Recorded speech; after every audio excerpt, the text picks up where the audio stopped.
मुख्यमंत्री ग्राम परिवहन योजना के अंतर्गत जो एम्बुलेंस मरीजों को ढोने के लिए दी गई है उससे शराब ढोया जा रहा है। सबसे बड़ी बात है कि मौजूदा समय में शराबबंदी को लेकर सरकार अब तक का सबसे सख्त अभियान चला रही है और उसके बावजूद भी अगर यह सब कुछ नहीं रुक रहा है तो आगे भविष्य में कैसे सरकार शराबबंदी कानून को सफल बनाने का सपना देख रही है या फिर आम जनता के सामने दावा कर रही है। नेता प्रतिपक्ष तेजस्वी यादव ने भी मुख्यमंत्री ग्राम परिवहन योजना के अंतर्गत दी जाने वाली एम्बुलेंस से शराब ढोने वाले मामले पर सरकार पर तंज कसा है और कहा है कि यह प्रयोग है या संयोग कि जो तस्कर होते हैं वे कभी भी पुलिस के हाथ नहीं लगते।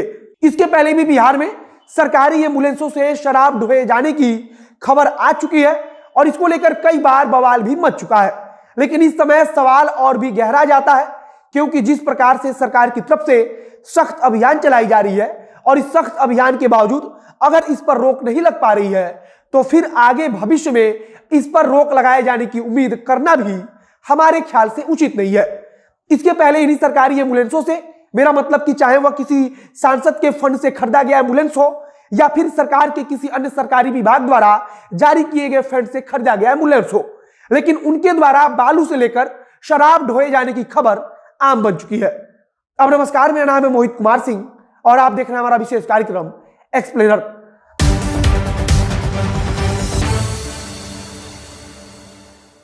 विधानसभा परिसर में जब शराब की बोतल पाई जाती है, भले ही वो खाली है, लेकिन फिर भी इसकी तुलना में किसी सरकारी एम्बुलेंस से शराब ढोए जाने की घटना बहुत छोटी लगती है। विपक्ष के नेता तेजस्वी यादव ने एक वीडियो डालते हुए अपने ट्विटर अकाउंट पर लिखा है कि विधानसभा परिसर और मुख्यमंत्री सचिवालय से शराब मिलने के बाद अब मुख्यमंत्री ग्राम परिवहन योजना की एम्बुलेंस से भारी मात्रा में विदेशी शराब की ढुलाई हो रही है। इसके बाद से नेता प्रतिपक्ष तेजस्वी यादव ने सरकार पर सवालिया निशान लगाते हुए कहा है कि यह प्रयोग है या संयोग, तस्कर कभी भी पुलिस के हाथ नहीं लगते। उन्होंने यहां एक सवाल उठाया है कि क्या तस्कर वाकई में भाग जाते हैं या फिर पुलिस उन्हें पकड़ नहीं पाती है या फिर सब कुछ पुलिस के द्वारा जानबूझकर किया जाता है। हालांकि ऐसा पहली बार नहीं है कि पुलिस के कार्यशैली पर सवाल उठाया जा रहा हो, बल्कि इसके पहले भी पुलिस कई बार शराब की बड़ी खेप पकड़ लेती है लेकिन बताती है कि तस्कर भागने में सफल हो गए।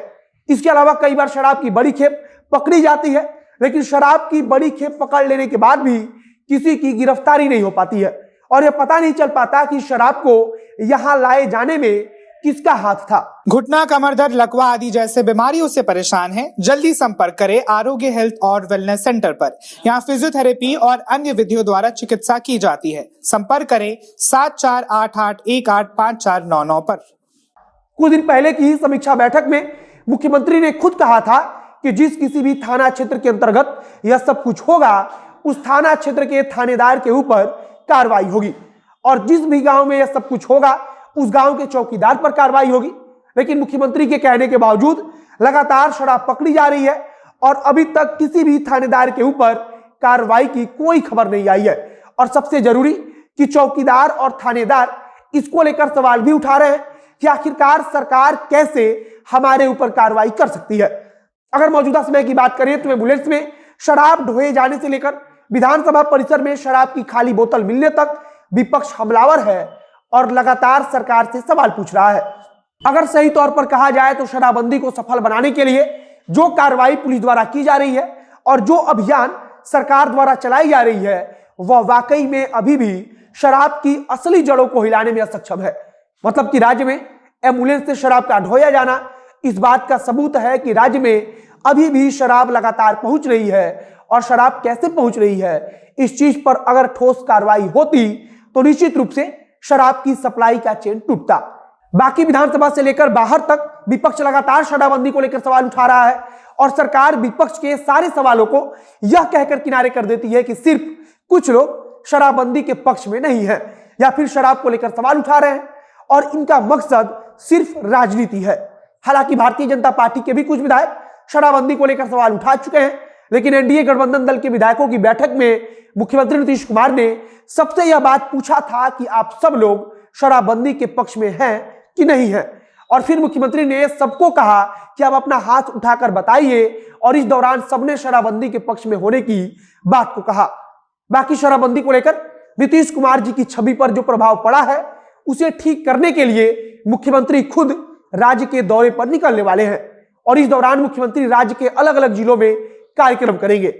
आगे अगर कुछ नई अपडेट आएगी, कुछ नई जानकारी आएगी इससे जुड़ी हुई, तो उसे हम आप तक पहुंचाएंगे।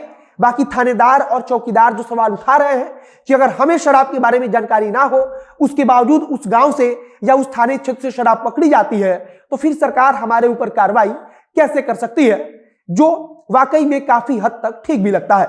बाकी वीडियो को शेयर कीजिएगा, आप क्या सोचते हैं उसे कमेंट बॉक्स में लिखकर बताइएगा। अगर फेसबुक पर देख रहे हैं तो पेज को लाइक कर लीजिए और यूट्यूब चैनल को सब्सक्राइब कीजिए। मिलते हैं फिर बहुत जल्द अगले वीडियो में। कैमरे के पीछे खड़े ओम प्रकाश और मैं मोहित कुमार सिंह। बहुत बहुत धन्यवाद।